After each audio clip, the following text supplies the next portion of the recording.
संसद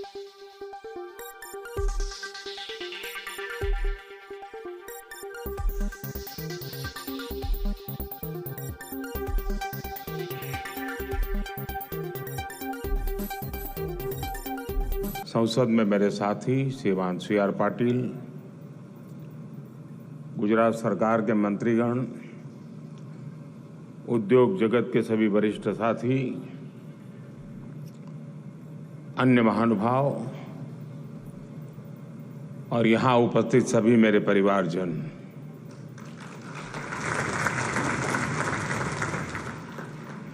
बीस साल पहले हमने एक छोटा सा बीज बोया था। आज वो इतना विशाल और बृहद वाइब्रेंट वटवृक्ष बन गया है।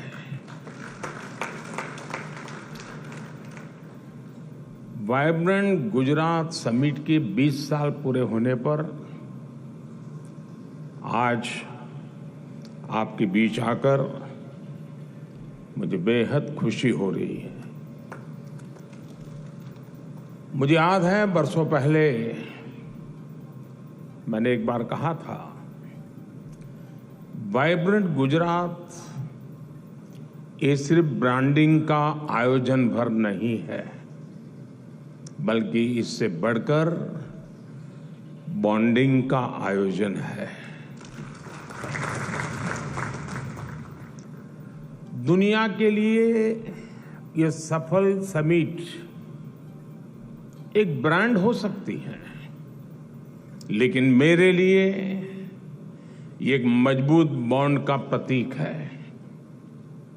ये वो बॉन्ड है जो मेरे और गुजरात के 7 करोड़ नागरिकों से उनके सामर्थ्य से जुड़ा हुआ है। ये वो बॉन्ड है जो मेरे लिए उनके असीम स्नेह पर आधारित है। साथियों, आज मुझे स्वामी विवेकानंद जी की भी एक बात याद आ रही है। स्वामी विवेकानंद जी ने कहा था कि हर काम को 3 चरणों से गुजरना पड़ता है। पहले लोग उसका उपहास उड़ाते हैं, फिर उसका विरोध करते हैं और फिर उसे स्वीकार कर लेते हैं। और खासकर तब जब वो आइडिया उस समय से आगे का हो। 20 वर्ष एक लंबा कालखंड होता है। आज की जनरेशन के युवा साथियों को पता भी नहीं होगा कि 2001 में आए भीषण भूकंप के बाद गुजरात की स्थिति क्या थी। भूकंप से भी पहले गुजरात लंबे समय तक अकाल की भयंकर स्थिति से जूझ रहा था। इसके बाद जो भूकंप आया उसमें हजारों लोगों की मौत हो गई, लाखों लोग इससे प्रभावित हुए, उन्हें अपना घर छोड़ना पड़ा। अकाल और भूकंप के अलावा उसी समय गुजरात में एक और बड़ी घटना हुई।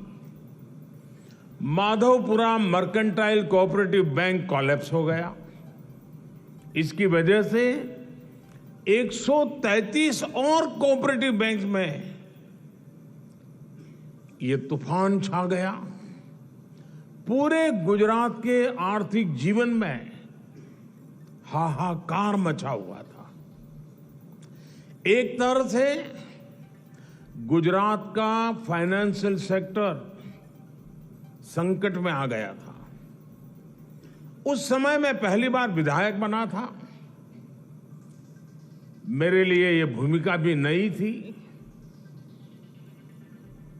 शासन चलाने का कोई अनुभव नहीं था, लेकिन चुनौती बहुत बड़ी थी। इस बीच एक और घटना घट गई। गोधरा की हृदय विदारक घटना हुई और उसके बाद की परिस्थितियों में गुजरात हिंसा की आग में जल उठा। ऐसे विकट हाल की शायद किसी ने कल्पना की होगी। मुख्यमंत्री के तौर पर भले उस समय मेरे पास ज्यादा अनुभव नहीं था, लेकिन मेरा गुजरात पर,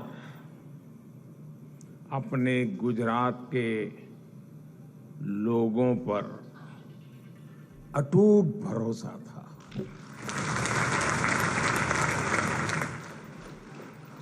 हालांकि जो लोग एजेंडा लेकर चलते हैं वो उस समय भी घटनाओं का अपने तरीके से एनालिसिस करने में जुटे हुए थे। ये कहा गया कि गुजरात से युवा, गुजरात से उद्योग, गुजरात से व्यापारी सब बाहर चले जाएंगे, पलायन कर जाएंगे और गुजरात तो ऐसा बर्बाद होगा, ऐसा बर्बाद होगा कि देश के लिए बहुत बड़ा बोझ बन जाएगा।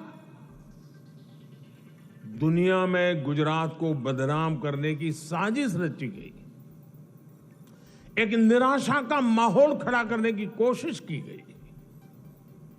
कहा गया कि गुजरात कभी भी अपने पैरों पर खड़ा नहीं हो पाएगा। उस संकट में भी मैंने संकल्प लिया कि चाहे परिस्थितियां जैसी भी हो, गुजरात को इससे बाहर निकाल के ही रहूंगा।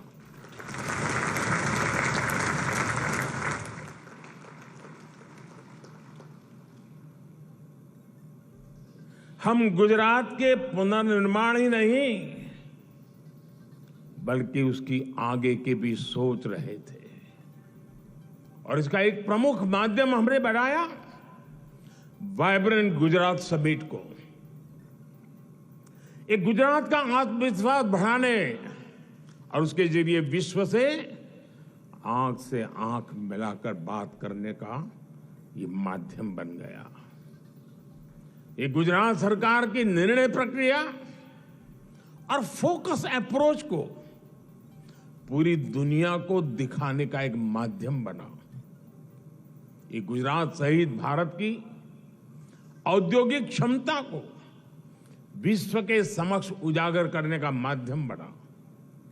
ये भारत में मौजूद अलग अलग सेक्टर्स की असीमित संभावनाओं को दिखाने का माध्यम बना। ये भारत के टैलेंट को देश के भीतर उपयोग करने का माध्यम बना।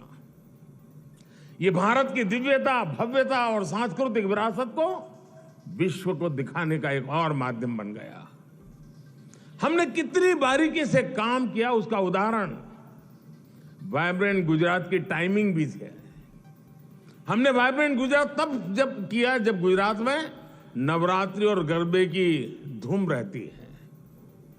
हमने इसे गुजरात के औद्योगिक विकास का पर्व बना दिया।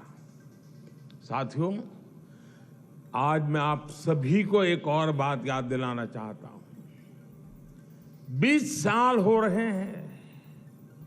हर तरह की खट्टी मीठी बातें याद आना बहुत स्वाभाविक है। आज दुनिया वाइब्रेंट गुजरात की सफलता देख रही है, लेकिन वाइब्रेंट गुजरात का आयोजन ऐसे माहौल में किया गया जब तब की केंद्र सरकार भी गुजरात के विकास को लेकर बेरुखी दिखाती थी। मैंने हमेशा ही कहा है कि गुजरात के विकास से देश का विकास, लेकिन उस समय केंद्र सरकार चलाने वाले गुजरात के विकास को भी राजनीति से जोड़कर देखते थे। केंद्र सरकार के मंत्री तब वाइब्रेंट गुजरात समिट में आने से मना कर दिया करते थे। व्यक्तिगत रूप से तो मुझे बताते थे कि नहीं हम जरूर आएंगे, तो ताने पीछे से डंडा चलता था, वो ना कर देते थे। सहयोग तो दूर की बात, वो रोड़े अटकाने में लगे रहते थे। विदेशी इन्वेस्टर्स को धमकाया जाता था कि गुजरात मत जाओ। इतना डराने के बाद भी विदेशी इन्वेस्टर्स गुजरात आए।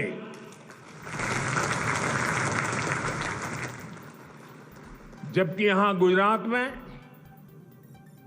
उन्हें कोई स्पेशल इंसेंटिव नहीं दिया जाता था।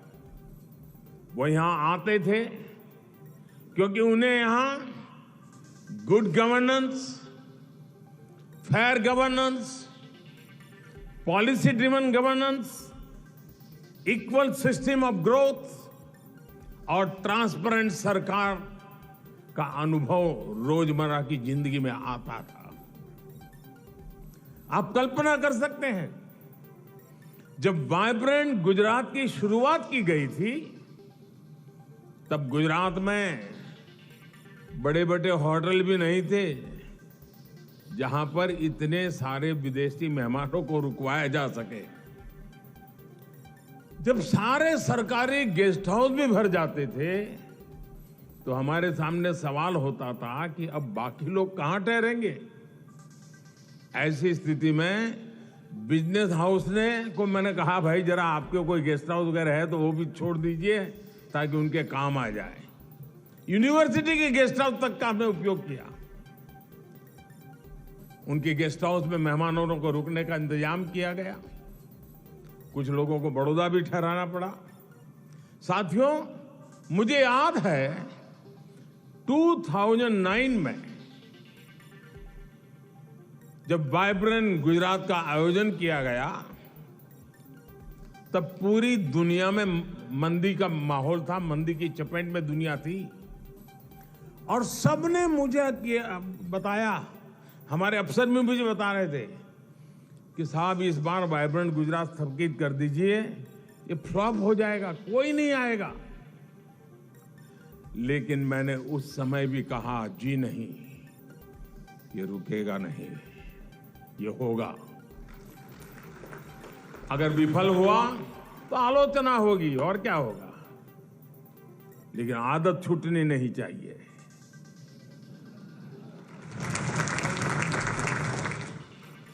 और तब भी वाइब्रेंट गुजरात समिट ने, पूरा विश्व मंदी के दौर में था, लेकिन 2009 के वाइब्रेंट समिट में सफलता का एक और नया अध्याय जुड़ गया। साथियों, वाइब्रेंट गुजरात की सफलता इसकी विकास यात्रा से भी समझी जा सकती है। 2003 में इस समिट से कुछ 100 पार्टिसिपेंट्स और डेलीगेट जुड़े थे। बहुत छोटा सा कार्यक्रम था। आज 40,000 से ज्यादा पार्टिसिपेंट्स और डेलीगेट्स इस समिट में हिस्सा लेने के लिए आना शुरू हुए हैं।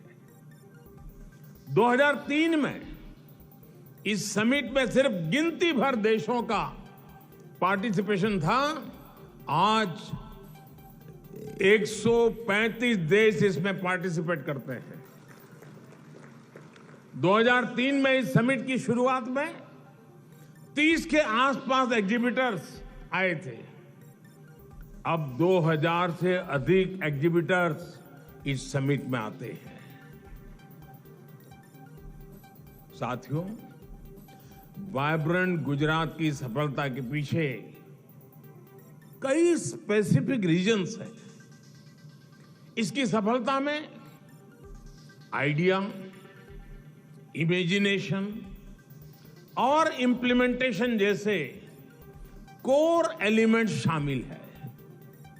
अगर मैं आइडिया की बात करूं तो वाइब्रेंट गुजरात एक ऐसा यूनिक कंसेप्ट था जिसके बारे में भारत में कम ही लोगों ने सुना था, लेकिन समय के साथ मिली सफलता से लोगों को इसका महत्व समझ आया। कुछ समय बाद दूसरे राज्यों ने भी अपनी तरह के बिजनेस एंड इन्वेस्टर समिट का आयोजन शुरू कर दिया। एक और अहम फैक्टर है इमेजिनेशन।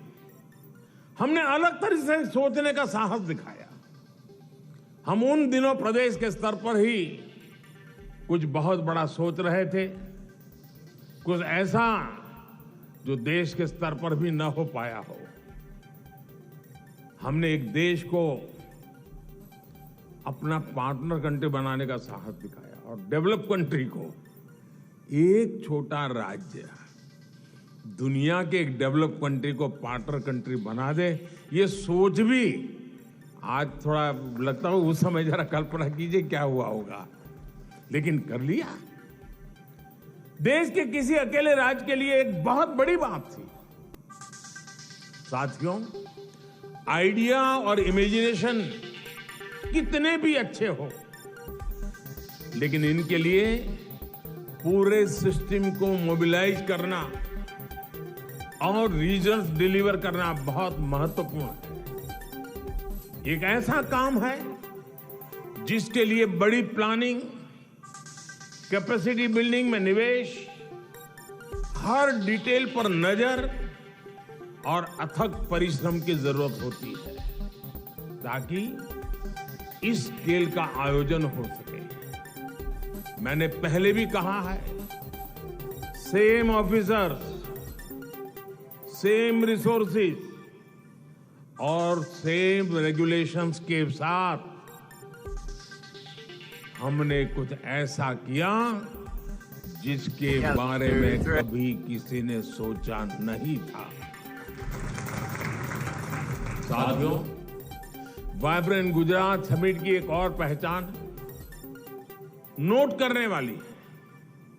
आज vibrant Gujarat one time event से एक इंस्टीट्यूशन बन गया है जिसका सिस्टम और प्रोसेस सरकार के भीतर और सरकार के बाहर साल भर स्वतः चलता रहता है। चीफ मिनिस्टर्स बदले, करीब करीब पुराने लीडिंग ऑफिसर तो सारे के सारे रिटायर्ड हो गए।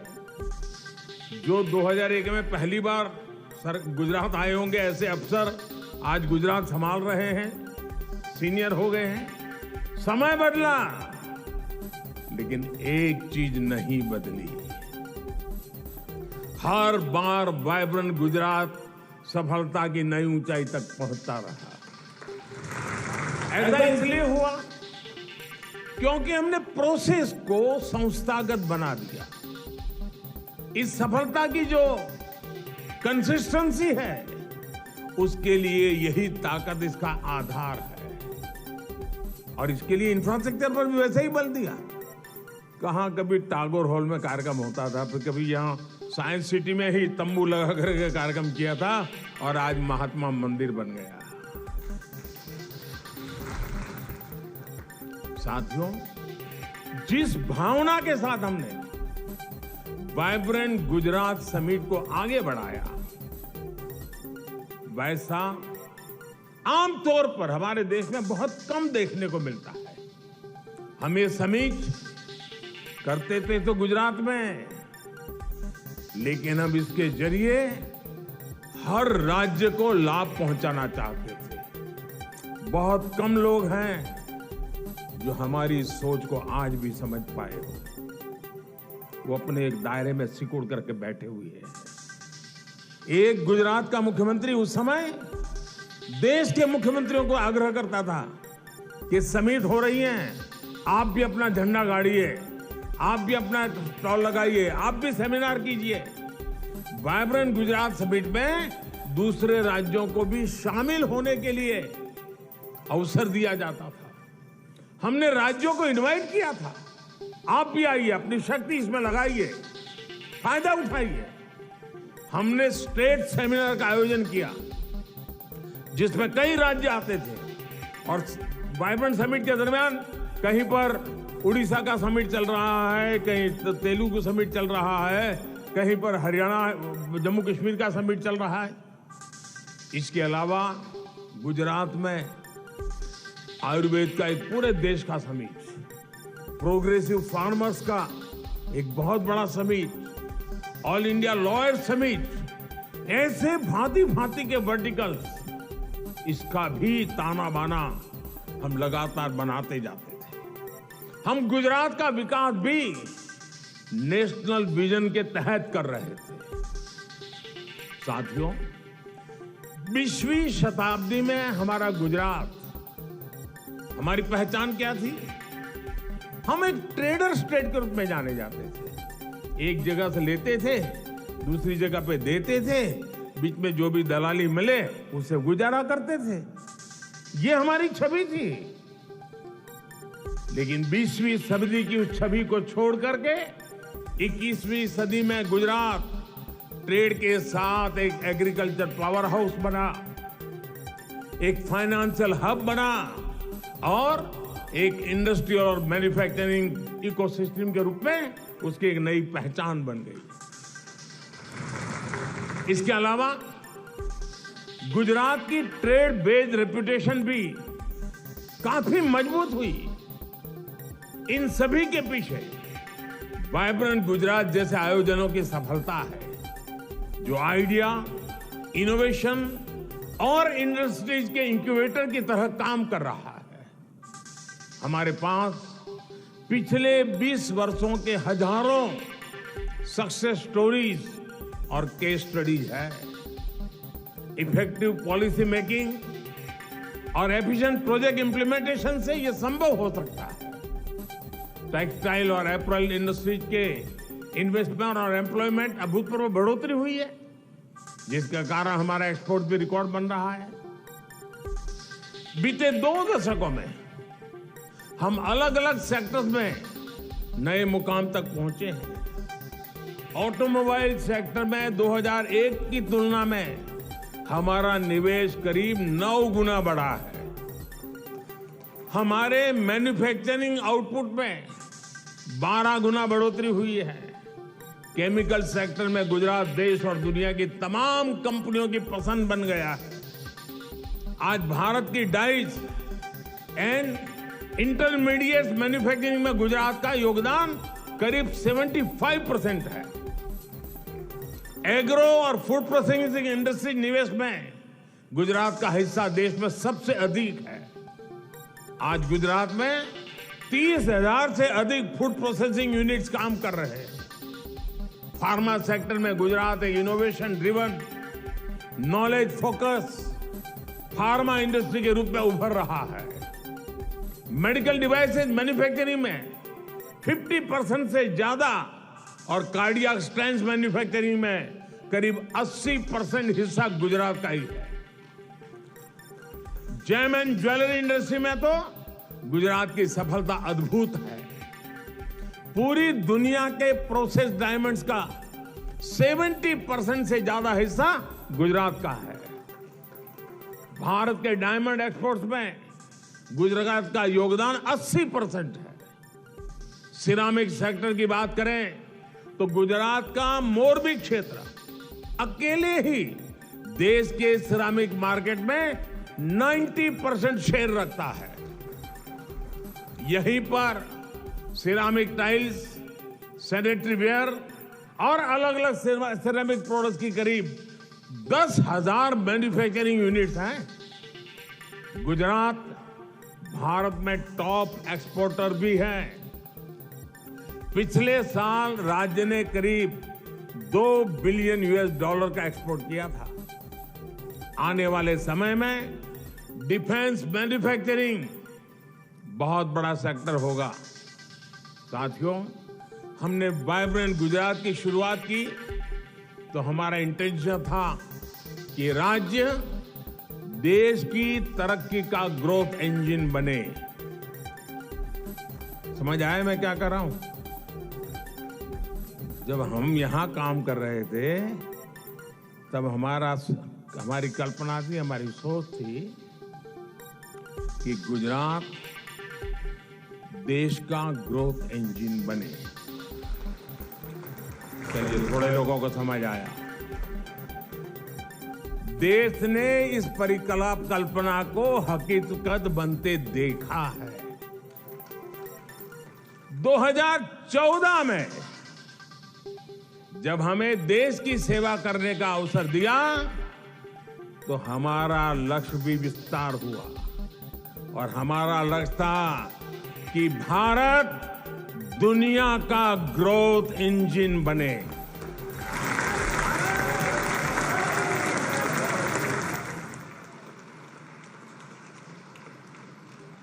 आज अंतर्राष्ट्रीय एजेंसियां, एक्सपर्ट्स इसी सूर में बात कर रहे हैं। आज भारत दुनिया की सबसे तेजी से बढ़ रही अर्थव्यवस्था है। अब हम एक ऐसे मोड़ पर खड़े हैं जहां Bharat global economic power house बनने जा रहा है। अब भारत को दुनिया की, और ये मेरी आपको भी गारंटी है, आप अपनी आंखों के सामने देखेंगे कुछ ही वर्षों में भारत दुनिया की टॉप 3 इकोनॉमी में होगा।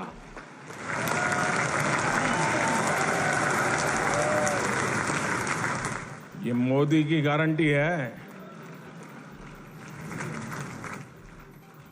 इसलिए मैं यहां मौजूद मेहमानों से, भारत के उद्योग जगत से एक अपील भी करना चाहता हूं।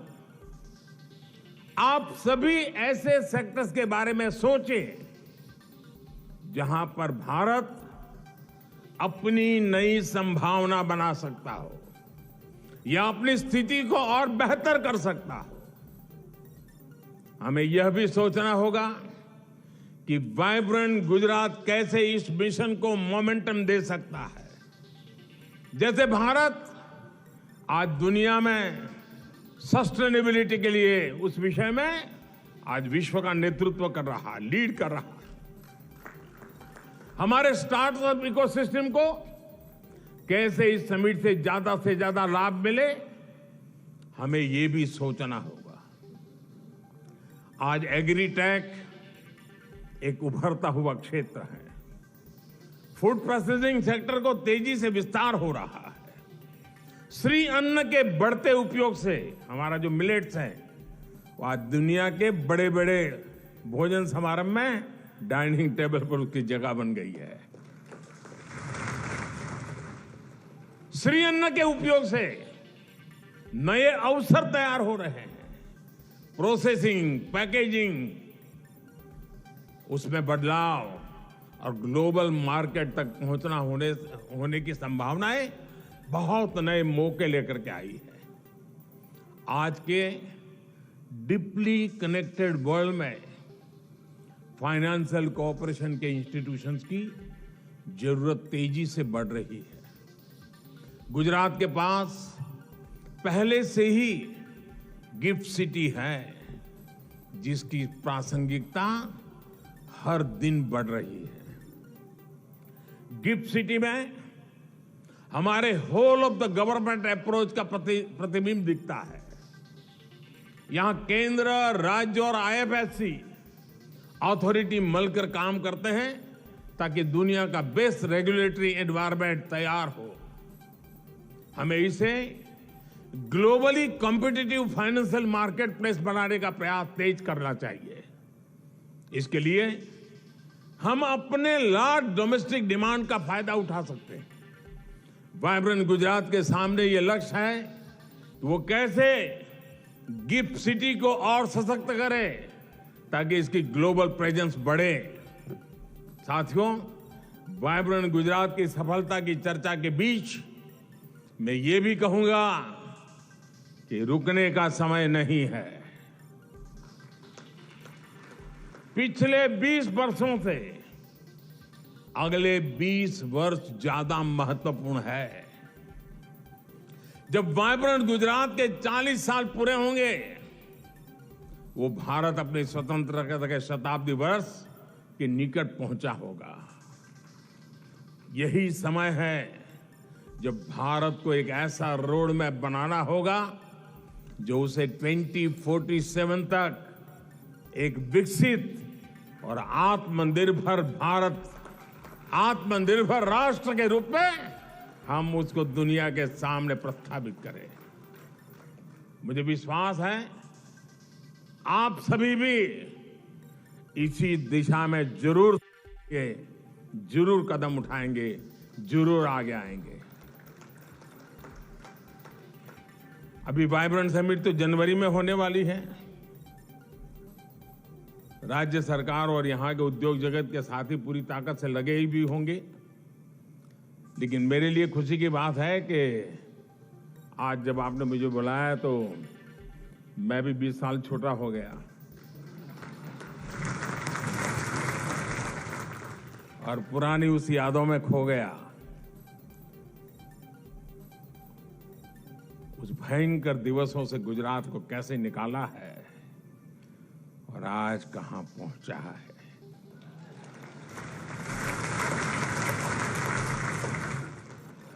जीवन में इससे बड़ा संतोष क्या हो सकता है दोस्तों।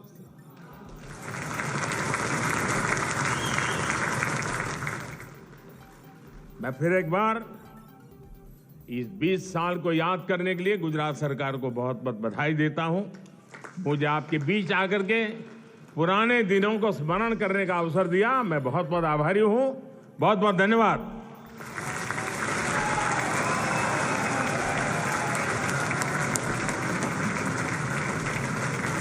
आदरणीय प्रधानमंत्री जी, आपके प्रोत्साहनपूर्ण शब्दों के लिए राज्य और राष्ट्र को आपका योगदान, प्रगति की यह विरासत देश को अर्पण करने के लिए आपका बहुत बहुत धन्यवाद।